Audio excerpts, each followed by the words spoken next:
Hey, it's Doom here from Dungeons and Doom Biscuit, and I think today I want to maybe make a small boat. So I have this little kind of just image, or not image, but shape I drew. I'm just going to take half of this and cut it out. Trying to keep my knife perpendicular to the table so that the side is flat and not beveled, okay? Then I'm just going to flop that over on this side. I'm going to do it again.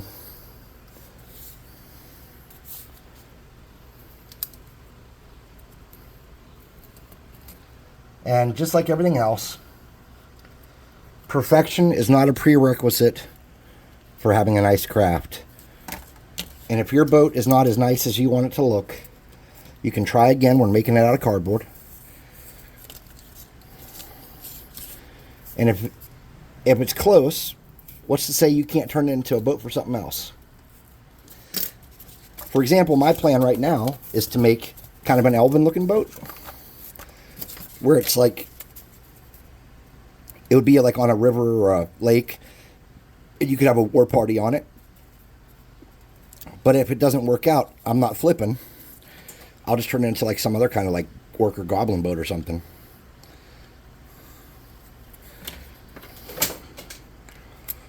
Okay. If you're wondering about the band-aid on my hand, on my finger, the burn I got working on the one project where the glue pulled a big chunk of my hand off got a little discolored and nasty, and Mrs. Doom decided it needed dealt with. And arguing with Mrs. Doom will get you nowhere. So it's got antibiotic cream and a band-aid and the piece of tape I put on it. Well, first I put like an old, like, didn't work band-aid on it, right? And then I was like, oh, well, you know, this is good. And it kept getting undone, so I put tape on it. And then she saw it, and she's like, what is that? And I was like, that is nothing. And she was like, that is something. And then, yeah. So, Mrs. Doom won, and now I am wearing a band-aid on my finger. Sorry.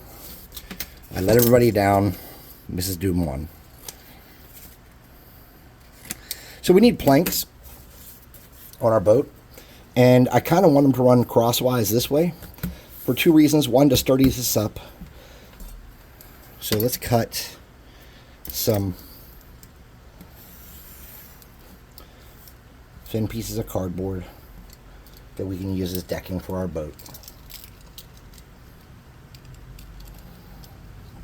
Oh, come on, you. Can't get it to lock. I'm going to rip my hand off. All right, there we go.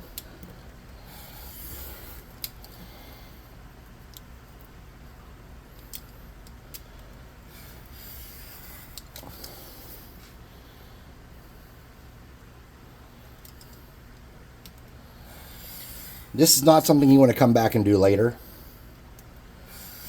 This is like an initial step kind of deal, putting this decking down here.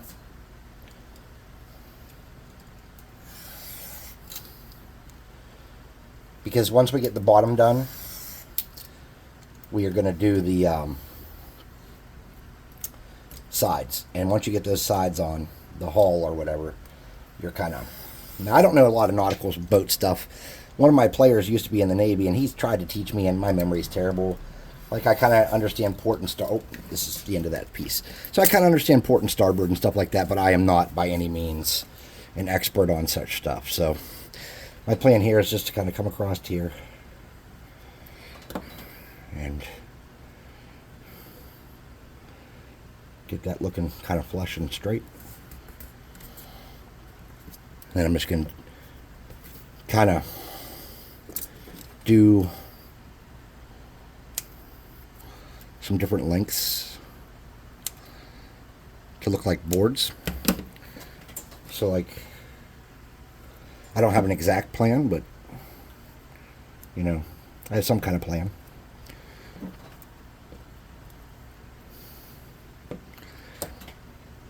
This is going to strengthen this up significantly, too. You know, this is going to be... Just having two pieces glued together isn't going to be ideal.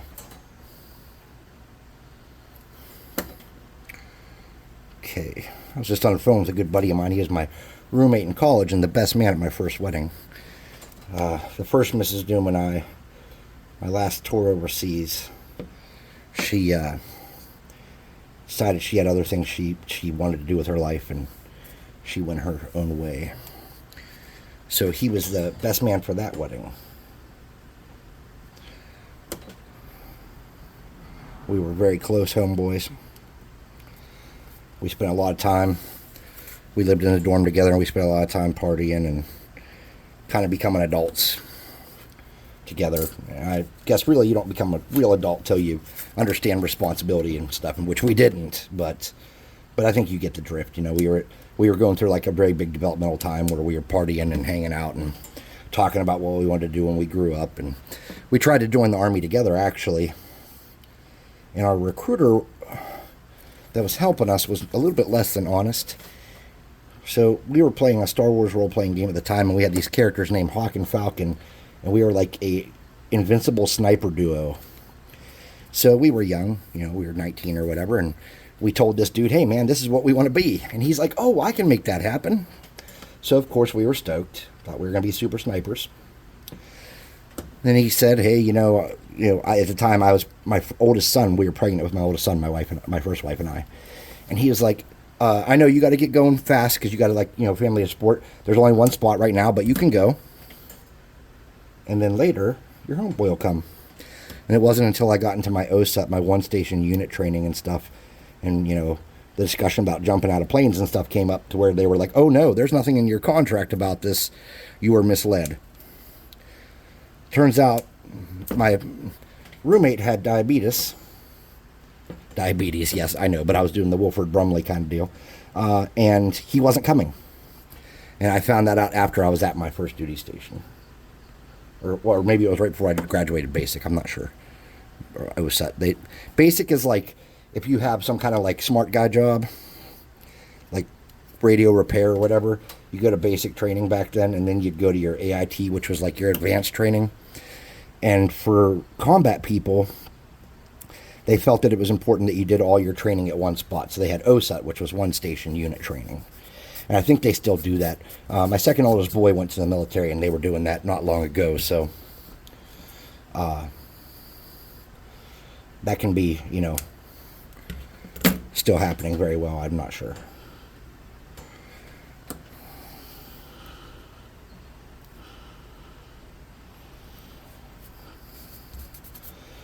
I don't want to put his business out there, but someone that I served with passed recently. And if any of you have it on authority that the big guy's listening, please pray for his friends and family.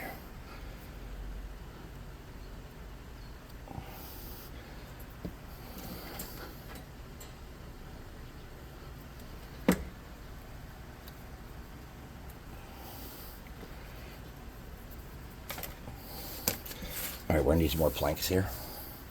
And this has like this weird, wonky, thick, like seam part of concrete. Oh, foam down, medic! I need to cut these flaps off. This is probably going to be a longer craft because I didn't pre-cut a bunch of stuff or get everything ready. And if you're going to do something like this, that's really what you want to do, is have it all kind of set out before you get started. Oh, Chris. By the way, I'm Chris. I know I say Doom all the time because that's like my video game name and my internet kind of name. Like, it was like a nickname I had. I was in the regular army, the guard and reserves, and you pick up nicknames and stuff. And then I used it on video games. Doom Biscuit, which was my army nickname, and then my dog's name was Biscuit. And I didn't want to sound like a terrifying Doom. Like I didn't know what the internet was going to think of something like that, so I made it Doom Biscuit, so it was like funny. And I used that for years. Then as I got older, I just kind of realized everybody on the internet has names like Reaper and Murderer and Baby Punter, and I didn't worry about it as much, so I just started going by Doom. Plus, that's what everybody in Discord and Ventrilo and TeamSpeak and all that kind of stuff just called me Doom to talk to me. And so if you're wondering why the channel is called Dungeons and Doom Biscuits, it's because my real internet name was Doom Biscuit, and then I just kind of shortened it. Alright, let's see what we've got going on here. Nice. A little more glue. Poop, poop, poop, poop, poop, poop, poop.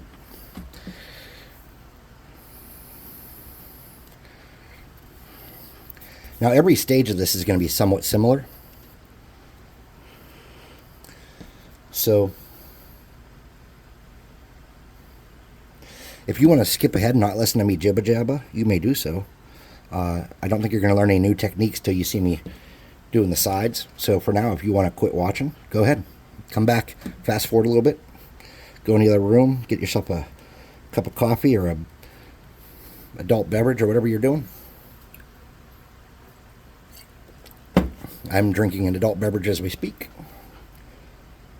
I will not show said adult beverage. I do not advertise or advocate anything. Just thirsty, it's hot. It's been a long day at work. That's not true. It hasn't been that long. It's been kind of a normal day at work.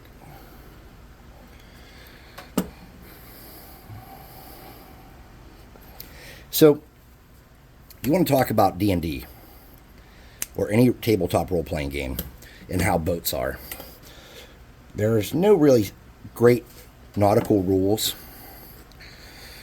And I think if you want great nautical rules, you really got to look at like war games for that. So basically what I do is this. I assume one person is responsible for making the ship travel. They must have some kind of applicable skill like profession sailor or sailing or whatever system you're using, you know what I mean? And depending on, and I don't make these ridiculously hard checks unless they're trying to do something special like steer out of a whirlpool or something, you know. If they're just in a flat lake that's pretty, you know, calm, I don't make it a big thing. So I just kind of use a set of common sense rules to dictate how hard it is. And, you know, if people don't have a skill, maybe I do it as a generic wisdom check. Or maybe at sometimes a wisdom check isn't enough. For example, if there's an enormous force shoving your ship and you're trying to steer against what it's dragging your ship to, and it's going to make your rudder go all nuts, maybe I'll make that a strength or a might or whatever, you know.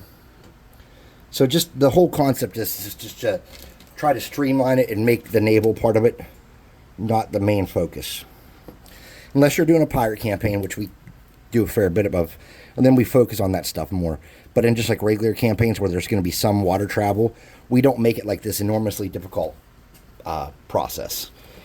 And that's just to streamline things and keep it simple. You want your stuff to be exciting, and rules are important, but you don't want rules or difficult tasks to bog down your play. Players like to make rolls, and they like to succeed. They also like to develop the story. And they also need to feel like there's something at risk, too. That's not, you know, don't forget that. They need to feel like there's something at risk. Something bad can happen. People can die. Party members may not survive. I'm not telling you to take that stuff out of it, but I am telling you to don't focus on dumb stuff like, can anybody really pilot this ship?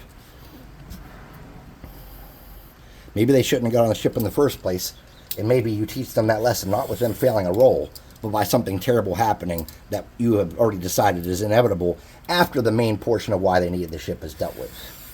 Don't just have them all die in a lake because no one took profession sailor or sailing or, you know, whatever the skill is you're using for your game, whatever proficiency you're requiring. Don't ruin things with needless baggage of rules. Another thing is this, like, hit boats, or boats and hit points. All right, so you're on a boat and they're on a boat, and they're both significantly sized ships, and you're beating on them with axes and hammers and swords. A long period of time with no one stopping that behavior may or may not result in damage to a ship, but the reality is that's a big effort problem. See what happens when you miss a plank there? You got to come in and try to cut one to make it look right. Don't make that a big part of it, man. A giant whale comes up and starts slamming your ship, yeah.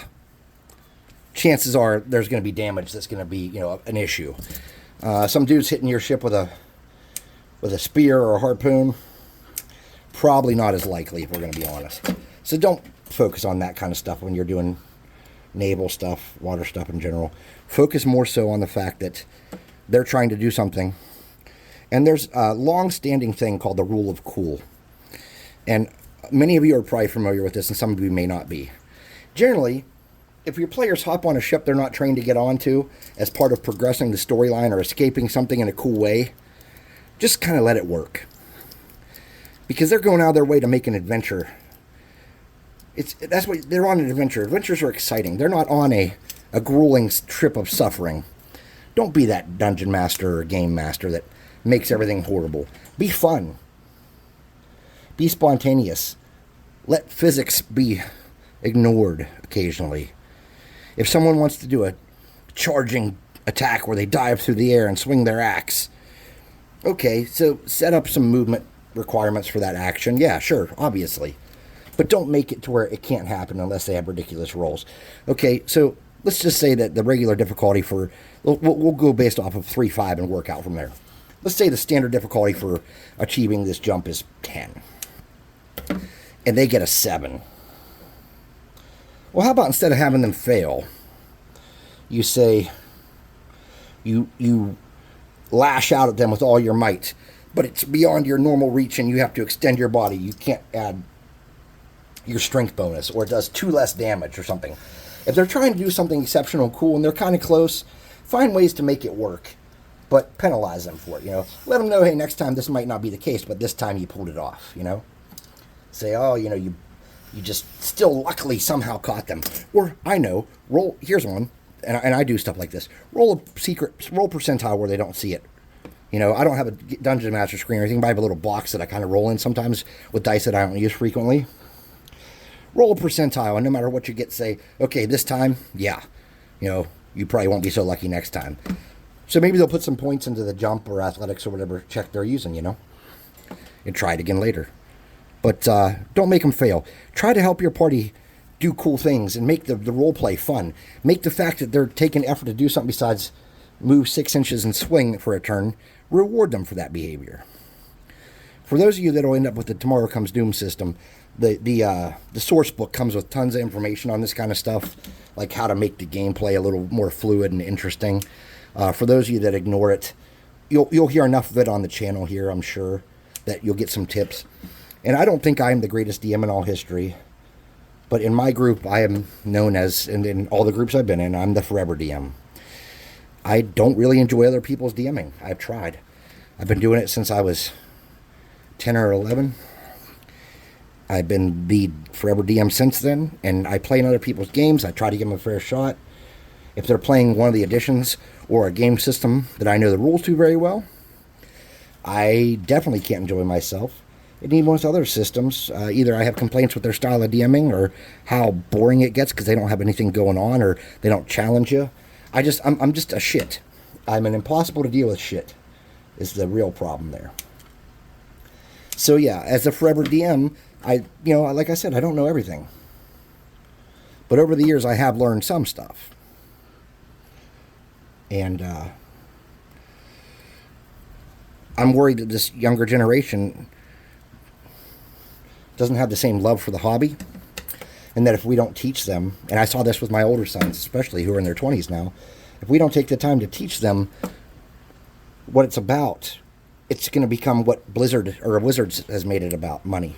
And it's not. It can't be about money, dudes. Dudettes and other. This can never be about money. Our hobby has to be about the love of going to a secret place and doing amazing things in a world that does not exist. And the minute it stops being about that, there's no point in playing anymore.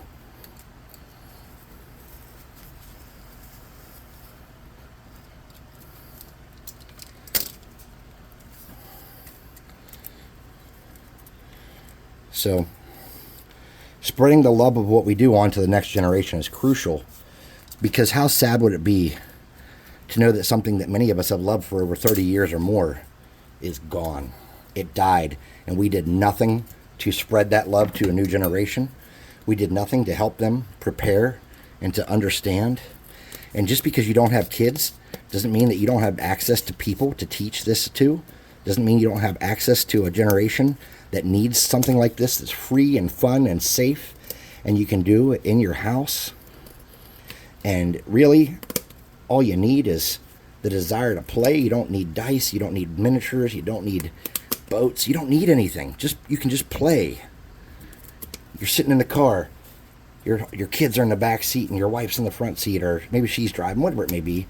And you say, the three of you were born in a small fishing village named Anwo. And in Anwo, the head fisher is kind of like the king slash ruler and leader. He's not elected. He's just the best fisher. And whatever he says boosts the economy and the livelihood of your town the most. So whatever he says is the law. Right there, you've already opened up for an adventure. It's going to be definitely something worth remembering. And it didn't cost you a penny. Son number one, or son, what did you do? What do you do? Your head fisher just asked you to go get a tall grass so he can make fishing lures, but it's in an area with giant boars and you know it's not safe. What do you do? Well, what do you do? I don't know. What does he do? He decides. You make a decision of if he's successful or not. Maybe he says no and the dude backhands him. Who knows?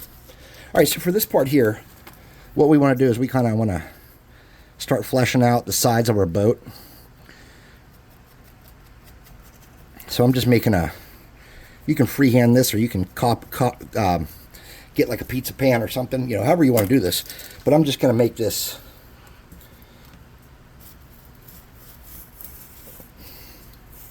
kind of shape here. And then I'm just going to carve it, copy it onto this here, right? And just so I have two of these. And these are going to become the sides of my boat. Child number 2, daughter or son 2 or whatever you got. Hey, your friend just got smacked by the town elder Superman fisher guy. What are you going to do? Or maybe you decide to, as a group, go collect said tall grass. And you find out that there's wild boar there that are dangerous. And maybe you guys have to get some sticks and, you don't carry weapons because your village is peaceful. So all you have is like maybe a small blade for gathering grass. And now you're fighting a boar, which is a significant threat. And that's how you do it. You just play the damn game and have some fun with your family. You don't need dice. You don't need anything. You're on a car trip. Make it fun. And don't think I don't do that shit. We do. My family, yeah. Now we also play tabletop with rules and dice and miniatures and everything. Oh, that worked out pretty good, man. Something like that worked out good for me. So now what we want to do is we want to start getting glue going. You want to get this up to the edge. Now I did not measure that. That just kind of worked out perfectly. And you might not get that same luck. Okay? But that's going to be really close. So it's going to work well for what I'm trying to accomplish. So you want to get that in there and get it kind of seated. And just work your way around.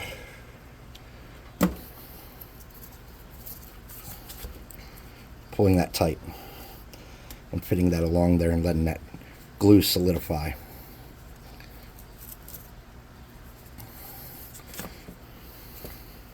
Remember, things don't have to be perfect. It doesn't have to line up perfectly or anything like that. Okay? So,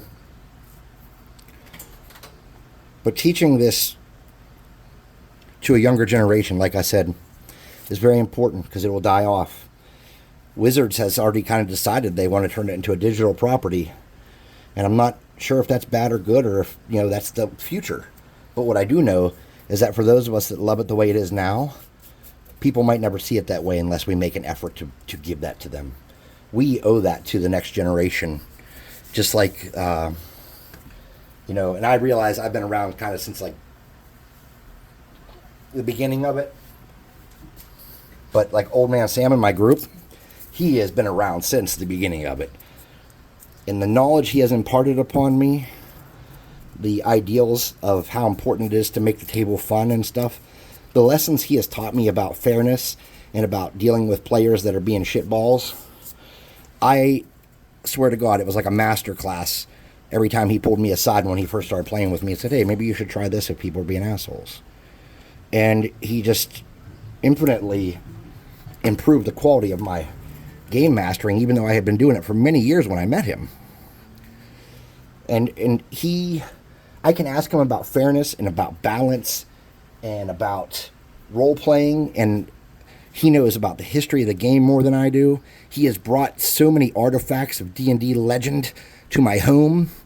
Old Gen Con books and just craziness. It's you getting an old player like that in your group is like, well, you're not going to get that same level of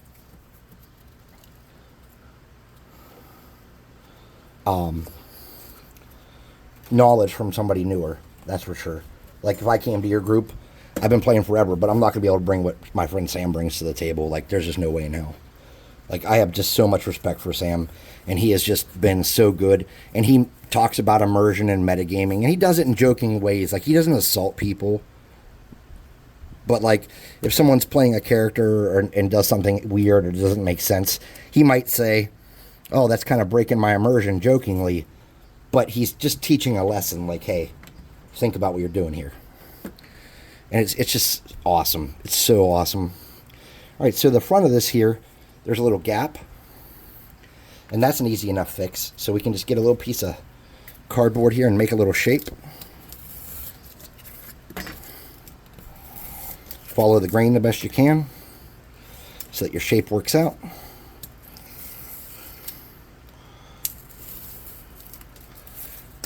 Fold it in half somewhat. And then take that and do something like this. Maybe. Yeah. With a sharper knife could be better. And just make yourself a little piece that'll do what you need it to. Doesn't have to be perfect. So I'm just making myself a little headpiece for the boat. Something like that that's going to close that up. You can put as much or little effort into that as you want.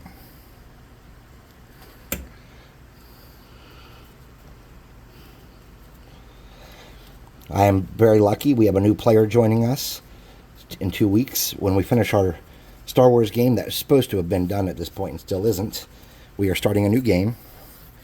And so my next door neighbor is joining us, and possibly her mother as well. And so that's going to give us the opportunity to show it to even another group of new people. And if they love it and join our group, amazing. She had tried once before when her son was very, very young, and it was hard for her to really get into it. And that happens.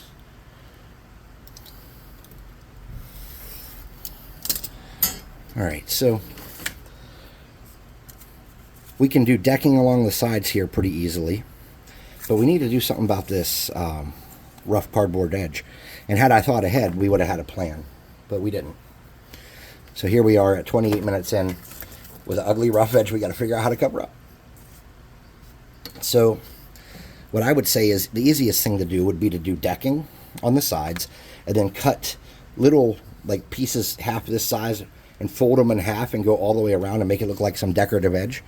But I am a glutton for punishment. So what I plan on doing is getting really thin strips of cardboard and trying to glue them over that. And try to cover that up that way. That is not the wisest or easiest way to handle this. And this will get you burnt most likely if you're using hot glue. Or it'll get you sitting there for a long time if you're using regular glue or tacky glue. But I'm using hot glue, and I'm going for it.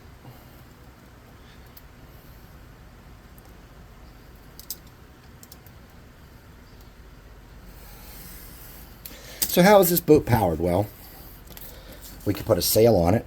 That's an easy one. We could make some little hooks and put oars on it. That's good. We could put a dirigible on it and make it an airship. That's good. So just right there, we have 3 options. And if you go ahead in the comments and say if any of those kind of options that you like, Maybe you want a steam-powered paddle wheel ship. If you go in the options and tell me what you want to see made, I will do it. I've made ships, airships, dirigibles, you name it. Over the years, I've made it all.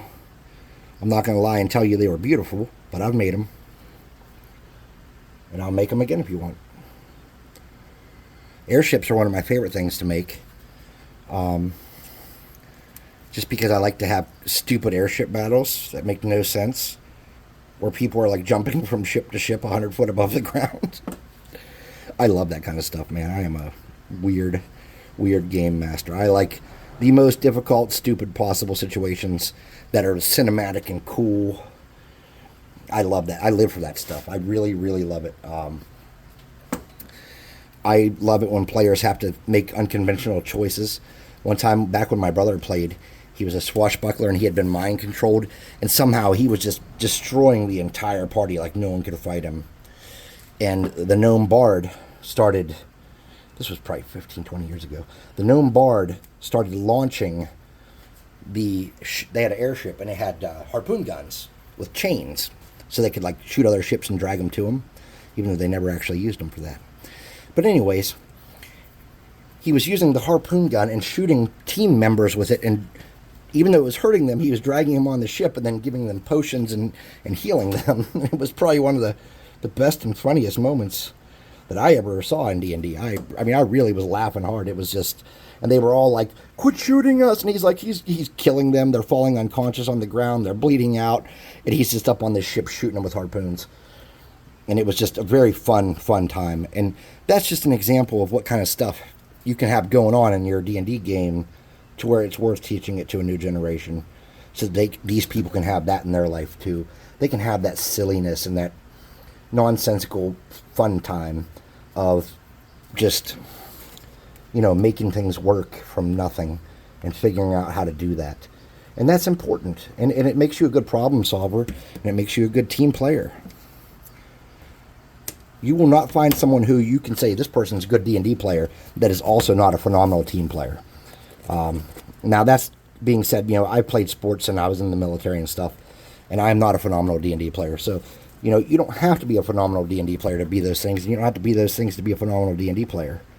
But I'll tell you what, there's definitely some kind of correlation between being a good team player in D&D and doing it in your job. Because some of the best soldiers I knew were awesome at D&D. Of course, one of the worst soldiers I knew was also awesome at D&D. So that kind of bites me in the ass on that statement. Yes, that is literal sweat dropping onto my project. I'm sorry, that's gross, I know. It's really hot in here. I'm going to turn that fan up a little bit. It's 90-something out here in the beautiful hills of West Virginia. Well, I guess I live in the Appalachian Mountains, so in the mountains of West Virginia, it's a beautiful day out.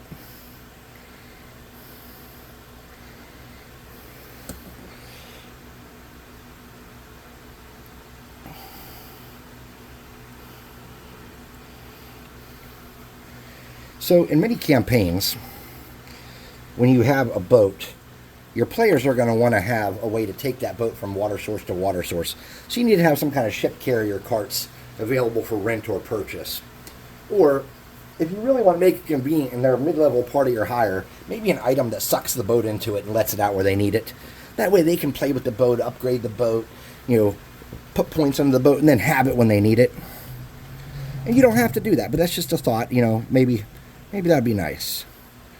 Maybe, if it's an airship, they can just kind of drive it where they want it. I would not recommend giving people an airship that they can put away and take out. If they land an airship at a goblin fort or a goblin cave, there damn well better be a risk of that thing being stolen. Because goblins are shiesty and they will steal your shit. In my world. I don't really run goblins anymore in the Tomorrow Comes Doom system.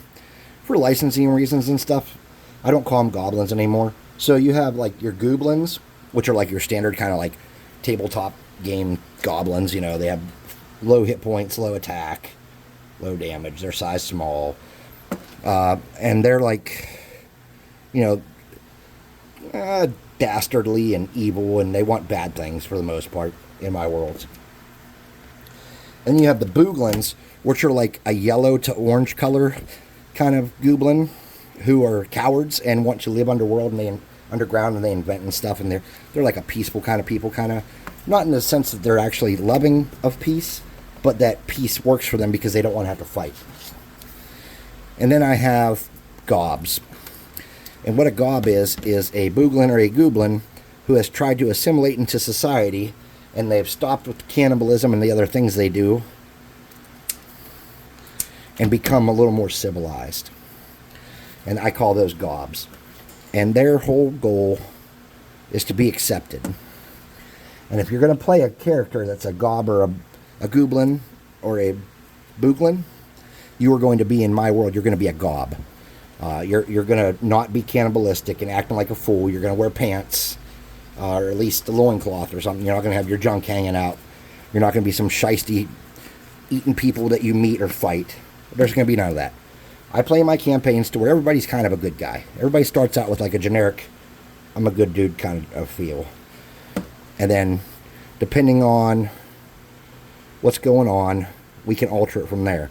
But the generic thing is we're starting out good. Running bad campaigns is very difficult. People don't understand the consequences of being evil because they've never done anything truly evil in real life most times. And you're not going to have a fun playing an evil campaign where you hurting people's feelings is the most evil you do. So they're going to want to lash out against the structure of society, which is the natural instinct of them as players. And then the campaign's not going to last because they're not going to be smart about it. They're going to forget that they're touchable, and they're going to ruin it. And how they're going to ruin it is they're going to kill a town off, and then someone's going to do some investigation, or a wizard's going to cast a spell and figure out it was them, and then the hunt's on. And they won't last long because, as you know, a level 4 party generally can't fight an entire city guard. Maybe a small hamlet's couple little bit of guards they have, but a city full of guards, that ain't happening, dudes. So unless you're just letting a ridiculous, unbalanced, unrealistic, evil campaign go on, most players are not going to be able to play a real evil campaign with any kind of meaning. And that's not me trying to be mean or judgy. That's just kind of how it is, and you can't do much about that.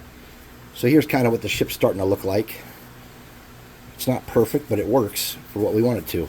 It's big enough that people can be using it. And now we have to figure out how we're going to do the sail. So I'm going to reach into my wood box and see what I have laying around.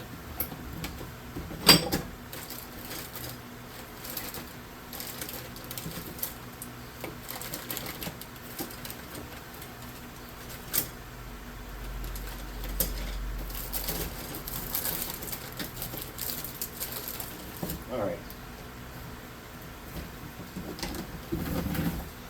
So basically what I've come up with is this ship does have a rudder.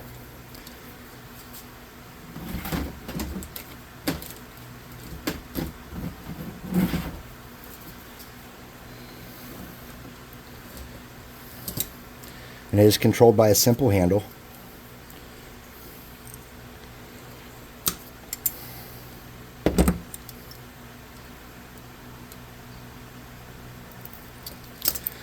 So if you're going to do something like a rudder that's half in the water and half out of the water, what you want to do is you want to cut a shape like that. And let's say that's the front of the boat. Or maybe that's the front. We'll say that's the front. So, and you're going to have a rudder back here, right? So basically you're going to need some kind of piece that the rudder is hooked to. So it's like when you pull the wood this way, so when you pull the wood this way, it makes the rudder go that way, and when it pulls the wood that way, it goes that way. And you can do that pretty easily if you just kind of, let's see what we can do. See if we can shove this through this cardboard easily at about the right height to lock that up. There we go. Alright, so we have that little stick there. And then what we're going to do is we're going to pull that stick out this a little bit and just get some glue. Rub that around in that hole and then pull it out some. So that glue's all inside the wood and it solidifies that way. And then what we want to do is we want to get that piece on there underneath. And you can put a little bit of glue and just kind of stick that up under there. And then you want to make sure it's kind of centered in how you want it. Then once that glue dries, we can rub that, and then we can get some more glue on there, some like super glue. So we also need like a little handle they might hold, and I think for that I'm just going to kind of do the same deal. I'm just going to make a little drop of glue here. There we go. I'm just going to stick this little handle and rub it all around to get glue and get as much contact as I can. And I'm just going to lean that forward a little bit. See that? So that's just how you would steer the ship, is by pulling this rudder back and forth. You could do a lot more with that. I don't know exactly how that would even work. And then for propulsion, what I'm thinking is I'd like to do a sail. So let's find a height that sail, and the sail will probably be towards the front of the ship, I'm guessing. I don't know. I'm actually not a sailor. So what I'm going to do, I'm going to come this way. I'm going to snip that off, and I want this to stick, and I might want it to be able to rotate. So let's find something we can mount on here to rotate that around. Let me wipe my face off, I'm dripping. So pill bottles that you cut off, lids from shit, all these things are good ideas to use for this kind of stuff. And what I think I'm going to do is I have an old paint lid here. Will that fit in there? Not quite. Alright, so let's wipe this off and see what we can do. We might be able to make it fit.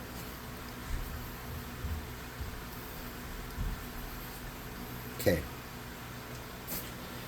So we want that off there. We'll just snip that off. And we know this doesn't fit exactly in that hole. So what I'm going to do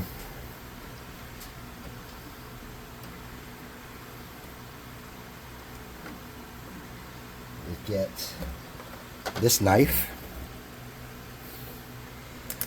and try to increase that hole enough to where it snugly fits in there. That way my sail can rotate, because that's what I really just want, is my sail to rotate. You can get a drill or anything else you want to make this happen, but I want it to do it this way.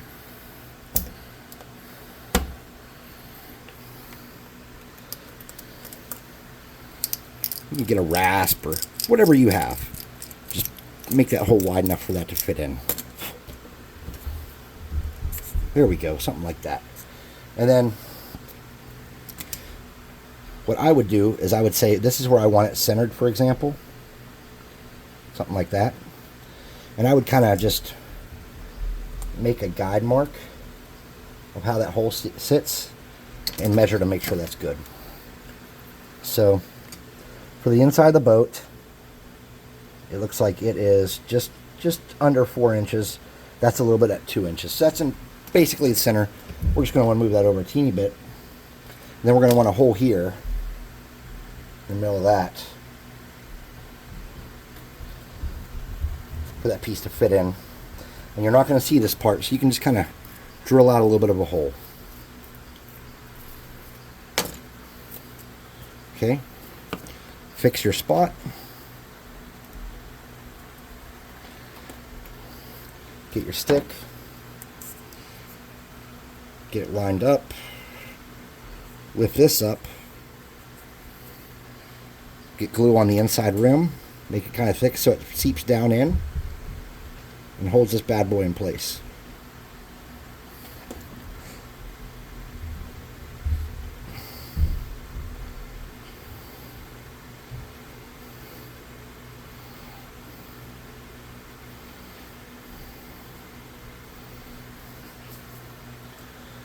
Now we're not sure how stable this is going to be, but I have my ideas. So when we paint this, that looks like it is not wood at all anymore. So what I'm going to do, and you don't have to do this, is I'm just going to get some fake planks on that.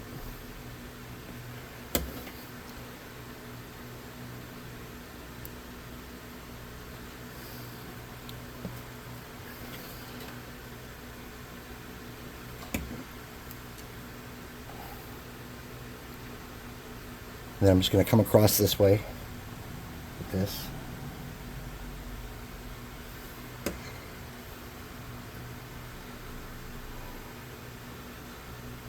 And just try to disguise that that's just a generic piece of plastic. You don't have to do that either if you don't want to. That's just a me thing. feel like I don't want it to look that way, so I'm going to cover it up with some wood.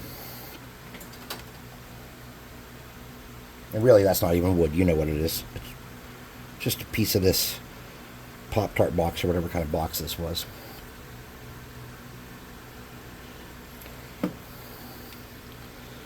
Alright, so you can do a lot of work with sails. Like, you can really put some effort in. But I'm not into that right now because I'm sweating and dying. So what I'm going to do is I'm going to cut this into, I think this thing is 11 inches long-ish. So I'm going to cut 2 5-inch pieces off. Or 6 would be better, maybe. 6-inch pieces off. I think this is 12 inches now that I'm looking at it. Yeah, that's 12 inches. So I'm just going to snip this in half.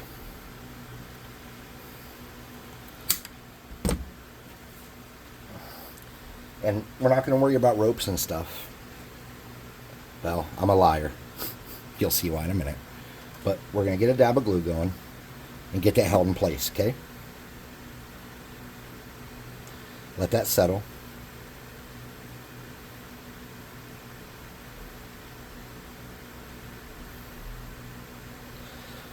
And we're going to do the same thing up here.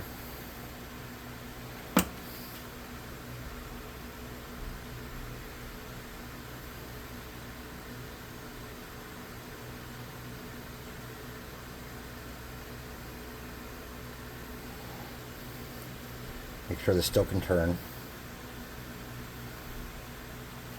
Alright. Now say I'm not going to mess with rope, but I'm a big liar. Because what I'm going to do is get a little nick of glue there. I'm going to start this.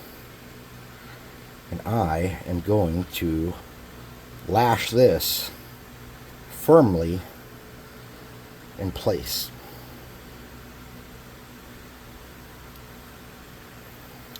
Using an ancient technique called wrapping and gluing. Okay? And once you're happy with where that's at, just get a little glue. And I mean a little. Pull that down to lock it in place. Okay? Then you can just snip that right off. And getting scissors in there might be kind of hard right now.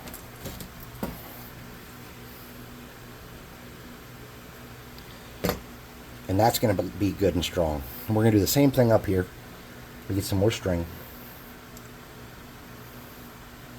This is just white, like packaging twine of some sort. This is not anything spectacular or fancy. This is not some high-end product. This is like, literally, it came in a spool. It might actually be kite string for all I know. Truth be told, I'm not sure.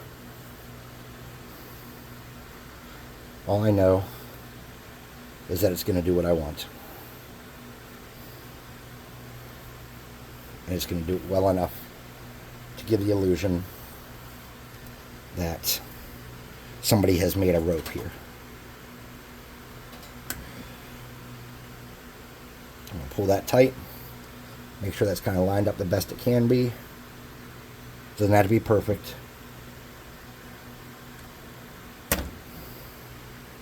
Okay. Now to sturdy that up, please tell me I got a glue. Yeah, I got glue. Got lots of glue. Sturdy that up and make sure that doesn't move and come undone. We're just going to get some soup and saturate that rope, okay? And it makes it take a little longer to dry.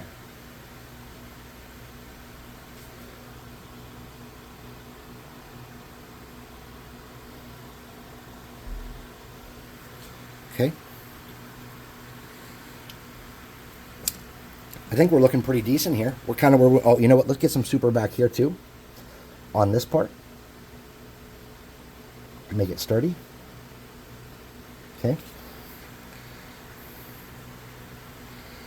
And then after this is all dry, you can come back with the hot glue gun and get any of your little, like, where the glue's sticking out and stuff. Take care of that. So now we're just going to come around this circle here. And we're going to snip off the excess glue that does not belong. Or, sorry, excess cardstock that does not belong. And a little bit of a circle.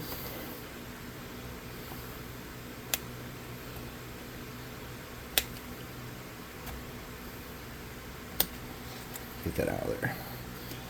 And just clean this up.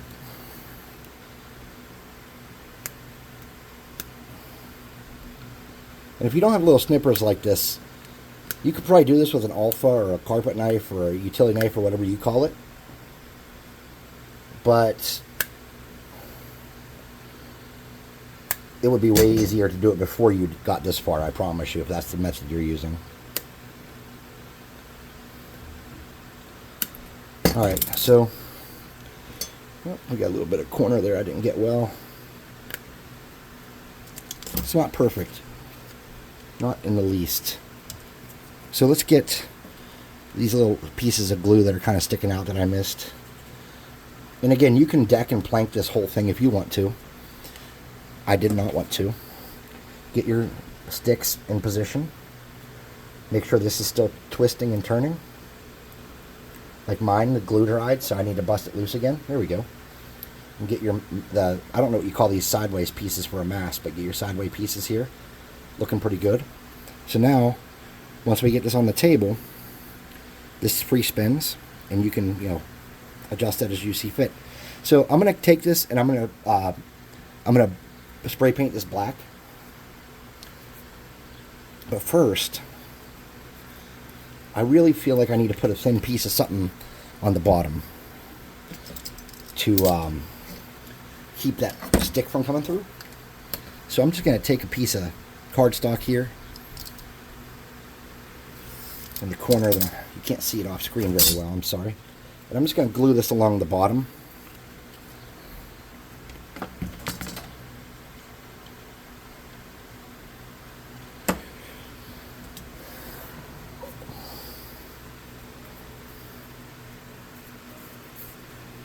Just to kind of make sure that piece of wood doesn't stick through and lose its spot. Okay? So there we are. We'll let this dry. Can you see it? We're going to let this dry. We're going to paint it black. And then we'll come back and paint it. So this has been Doom, Dungeons and Doom Biscuit. One half of the Dungeon Swag team. If you like what we're doing here, think about liking and subscribing. I think we have a discount. Well, yeah, I know. There's going to be a discount code because I'm posting it. There will be the discount code to get a free mini on the Discord. And there's a discount code to get 25% off your first month if you go for the subscription service in the comment. Please check out our minis. They're amazing, and they will be perfect on something like this. Join us on Discord. We do live paint nights. It's fun. Sometimes it's fun. Sometimes no one shows up. But it's definitely something worth checking out. And if you don't like it, you can leave. There's no penalty for leaving, except for I will think bad thoughts about you, because I'm super judgy. But otherwise, yeah, it's just kind of like you leave if you don't like it, and it works. So, thanks for watching. I appreciate everybody's time. You're probably wondering about the sale for this ship, aren't you? Well, keep wondering, because I don't have a plan. Actually, I do have a plan. I'm going to cut a square of t-shirt in some kind of color that I like out of my t-shirt bag, and I'm going to cut it about this big. I'm going to make a little curved piece to hold it in the shape I want, and then I'm just going to pull it over the corners of these and hit it with hot glue when I'm done painting. So this is the ship. Took us about, I don't know, an hour to make, I suppose.